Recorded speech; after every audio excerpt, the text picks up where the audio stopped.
Ils sont en train de tellement avancer là qu'on va se retrouver au milieu dans sa minute. Derrière la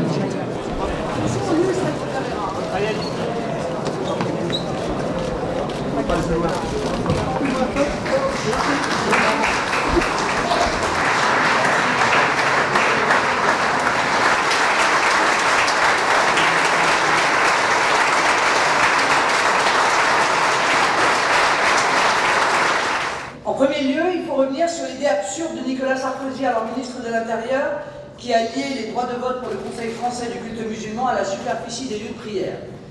Cette décision a lancé une course folle entre pays qui souhaitaient que leur vision de l'islam obtienne le plus d'influence en France.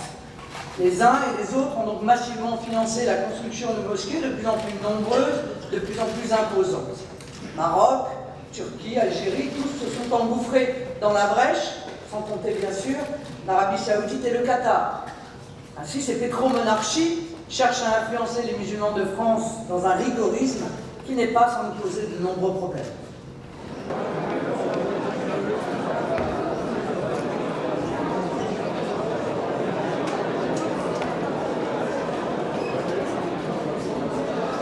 Alors ça dépend de rupture par rapport à quoi? On est dans un choix de rupture, effectivement, par rapport aux 30 dernières années. Mais nous n'imaginons pas, ou nous ne pensons pas que l'histoire de la France se réduise aux 30 dernières années. Nous pensons même que les 30 dernières années, c'était plutôt une parenthèse dans l'histoire de France, et nous entendons renouer en quelque sorte avec une tradition un peu plus ancienne de faire de la politique, de conception de la France, etc.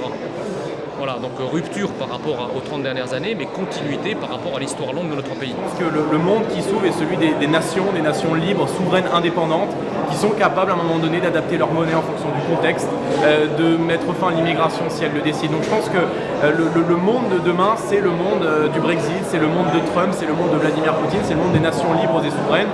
Moi, ça ne me fait absolument pas peur. Je crois qu'il ne faut pas avoir peur de la liberté, bien au contraire. Et je pense que le Royaume-Uni se porte d'ailleurs beaucoup mieux depuis qu'il a quitté cette prison qu'est l'Union européenne. Alors moi, j'ai effectivement connu une France dans l'Union européenne, mais en tant que jeune, j'ai aussi connu une France qui va mal. Et moi, la France qu'on m'a toujours présentée, ma génération, est celle d'une France endettée, celle d'une France où nous allons connaître le chômage, la précarité. Et je pense que c'est pour ça aussi que de nombreux jeunes se tournent vers Marine Le Pen, parce que c'est aussi une rupture avec le système mondialiste qui arrive véritablement à bout de souffle.